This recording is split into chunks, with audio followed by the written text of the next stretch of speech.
Passada explanação em relação às matérias básicas dos TRS e de todo e qualquer concurso, o aluno que quer ser aprovado no TRE, que é uma excelente oportunidade para entrar no serviço público, aí ele precisa focar também na matéria específica, nas matérias específicas do concurso, que é direito eleitoral e, em a maioria dos casos, também regimento interno do tribunal. A maioria dos TRS cobra o assunto regimento interno para todos os cargos, ou às vezes, ou pelo menos para analista judiciário, área judiciária.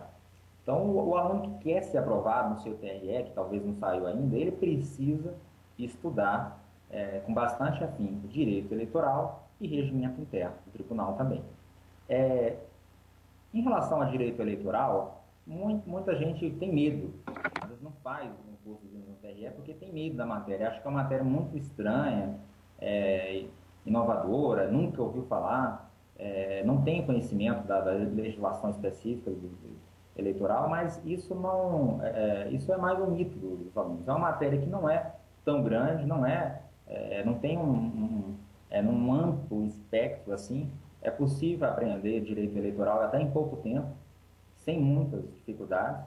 E o aluno que percebe isso tem um bom resultado. Tenho visto aí, em relação aos meus alunos e colegas também, que estudaram por pouco tempo direito eleitoral e conseguiram aprender bem a matéria sem tanta aflição.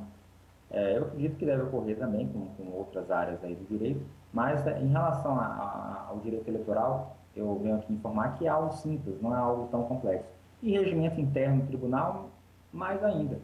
Então, são duas matérias que têm um foco, até de certo modo, limitado, não é um amplo espectro, talvez, como direito constitucional ou direito processual civil, direito processual penal, direito penal, que pode ser cobrado de tudo, é uma amplitude muito grande de matérias.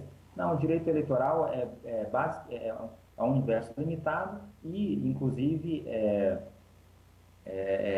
as matérias de direito eleitoral cobradas, elas se repetem muito, são muito iguais. Então, o concurseiro que quiser se especializar na parte de tribunais regionais eleitorais, TSE e todos os outros, pode muito bem aprender toda a matéria de direito eleitoral com tranquilidade e chegar em toda a prova, gabaritar as provas. Esse é um ponto interessante que eu gostaria de falar. Então, em relação às matérias, é basicamente isso. Os alunos, os concurseiros precisam estudar toda aquela matéria básica já conhecida por vocês e procurar focar na matéria específica. Administrativo, constitucional, eleitoral, regimento interno. E essas matérias específicas também elas têm peso 3. Esse é um detalhe interessante. Enquanto as matérias básicas, em regra, têm peso 1 nos concursos, a regra para as matérias específicas é o peso 3, ou seja, cada questão básica ela vale um ponto, já uma questão da matéria específica ela valeria 3 pontos ponderados. Então isso é muito importante porque o aluno que foca também no conhecimento específico, que tenta fechar o edital, estudar bastante, praticar, fazer questões exaustivamente, ele vai ter um bom êxito no concurso, com mais acerto nessas matérias específicas e aí uma pontuação mais elevada no concurso e que com certeza poderá levá-lo à aprovação. Um outro detalhe em relação aos concursos de TREs é que quase sempre é cobrado do aluno uma prova discursiva.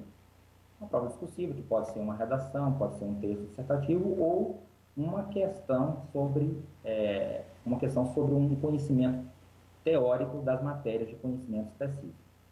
Tendo em vista que o concurso de Tribunal Regional Eleitoral e do TSE, ele é um tribunal com jurisdição eleitoral, a regra é que as questões discursivas, né, a prova discursiva, cobre conhecimento, algum conhecimento de direito eleitoral. Da mesma forma, um tribunal do trabalho, TST, um TRT de qualquer estado, em regra também a prova discursiva é cobrar o conhecimento de direito do trabalho.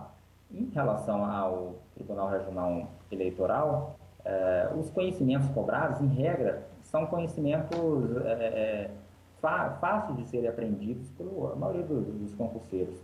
que estão, né, as questões em regra são tiradas da legislação específica ou então de temas de grande relevância na atualidade.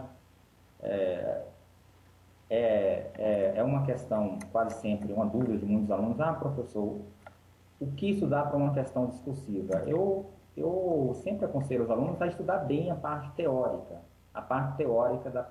do direito eleitoral, desde as matérias mais básicas, como conceitos, direito eleitoral, fontes, até as matérias mais específicas, legislação específica, a lei eleitoral, a lei das inelegibilidades, a lei dos partidos políticos, é, é, o direito eleitoral na Constituição, todas as normas constitucionais do direito eleitoral, todas elas são alvo fácil de questionamento do examinador.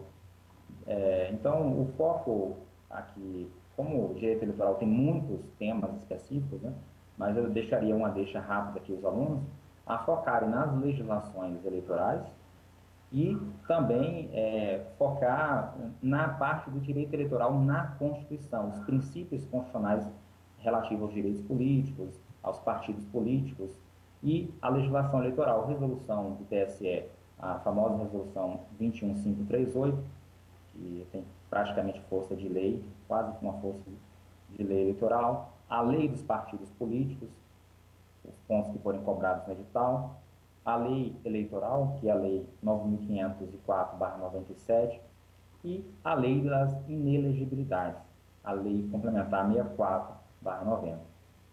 Um ponto interessante que está em discussão desde o ano de 2010 aí, é em relação à lei da ficha limpa. Apesar de já ter sido discutido por volta de um ano aí, batido e rebatido, decisões do TSE, decisões do STF em relação à aplicação da lei de inelegibilidade para as eleições de 2010 e para as próximas eleições de 2012, que inclusive está pendente. Esse é um tema, esse é um tema que realmente pode ser cobrado numa prova discursiva. Se não do TSE, de algum outro desses TREs vai ser cobrado em relação à aplicação da lei eleitoral, em relação à aplicação da lei eleitoral às eleições. Quando é que a lei eleitoral se aplicará? Se uma nova lei eleitoral que verse sobre processo eleitoral foi editada em determinada data, ela vai ter aplicação quando? Quando é que ela vai ter aplicação no âmbito das eleições municipais, estaduais e federais? Essa é uma grande discussão que foi debatida lá no TSE e depois no STF nesse ano de 2010 e que pode ser cobrada um estudo de caso ou então um questionamento um pouco teórico em relação a esse tema. Esse é um dos pontos que certamente eu aconselho ao aluno a se dedicar um pouco mais a ler sobre isso, quando do estudo da lei das inelegibilidades, se debruçar um pouco sobre isso. E também quando do estudo do direito eleitoral na Constituição, as normas de direito eleitoral previstas na Constituição, do artigo 14 ao artigo 17 da Constituição Federal. Esse pode ser um tema bastante interessante de ser cobrado em pelo menos um desses 5 tribunais em vigor. Em relação à prova do TSE, a parte de analista judiciário cobrou na parte de direito eleitoral um conteúdo relativamente amplo, que é talvez o interesse aqui dos alunos. A parte de analista judiciário, área judiciária, foi um conteúdo relativamente amplo de direito eleitoral, mas nada que venha assustar os alunos, né?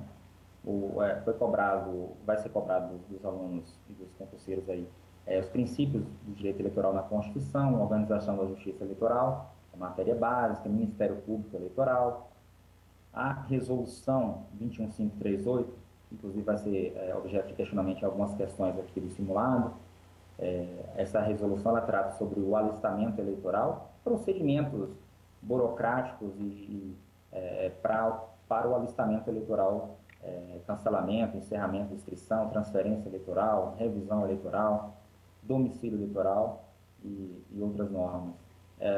Vai ser objeto também do concurso do TSE a Lei 9.504, que é a lei eleitoral, a Lei Complementar 64/90, a Lei das Inelegibilidades, e aí fica a informação em relação à prova discursiva.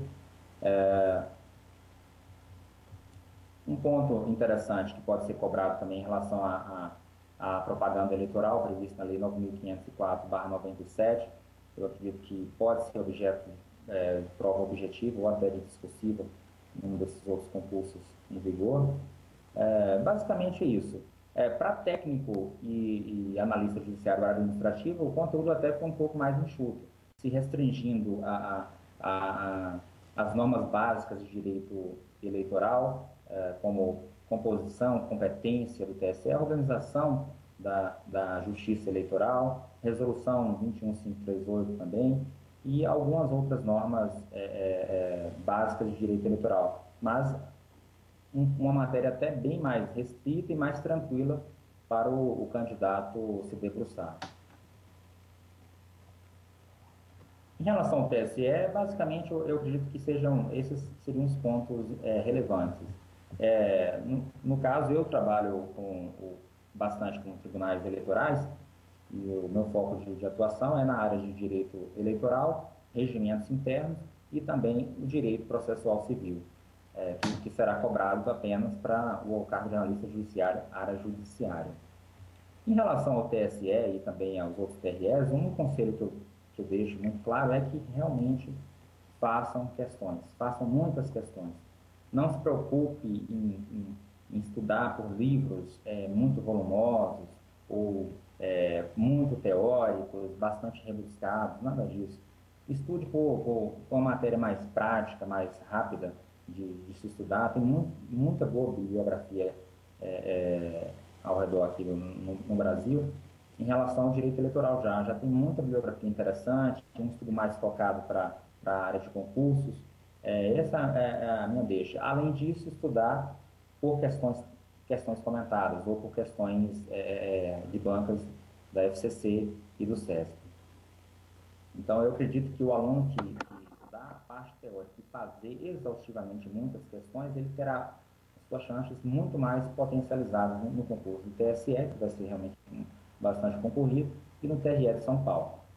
Em relação ao TRE de São Paulo, que muitas dúvidas dos alunos, uma coisa interessante é que a FCC é que vai ser a organizadora, a FCC vai ser a organizadora desse concurso, como a maioria dos tribunais regionais eleitorais. A vantagem do TRE São Paulo é que ele já inicia com uma boa quantidade de vagas já divulgadas. Lógico, vai atrair um pouco mais de candidatos, mas o analista judiciário, por exemplo, tem 32 vagas, analista administrativo tem 6 vagas iniciais e técnico administrativo tem 46 vagas iniciais divulgadas. Então, é realmente um bom concurso. Agora, certamente, as nomeações não vão parar por aí. O TRE São Paulo, eu me arrisco a chutar que ele vai chamar mais de 500 aprovados facilmente, porque existem muitas zonas eleitorais no interior de São Paulo, na capital, né? Na capital do Brasil, e também no interior de São Paulo. A demanda da justiça eleitoral é enorme. O ano de 2012, por exemplo, vão ser realizadas as eleições de 2012 e certamente a maioria dos candidatos aprovados vai ser chamado agora, no início, antes mesmo da própria eleição. E depois de 2 anos, a eleição de 2014, também antes um pouco da eleição, deve ser um fator decisivo para a nomeação chamar muito mais aprovados. Há editais de TREs, assim, só como exemplo, há editais de TREs que divulgam 50 vagas totais e chamam 400 aprovados, 500, a depender do Tribunal Regional Eleitoral discutir. Por exemplo, o TRE da Bahia mesmo divulgou inicialmente uma pequena quantidade de vagas, mas dada também a capitalidade do Estado, foram chamados muito mais candidatos. Então, realmente, o TRE de São Paulo é uma excelente chance de nomeação no Tribunal Regional Eleitoral. Além desses, como já falamos, tem o Paraná, que é muito bom também, o TRE Pernambuco e o TRE Ceará. Foquei mais no TSE e TRE São Paulo, diante da demanda dos alunos, mas certamente são outros 3 excelentes concursos de tribunais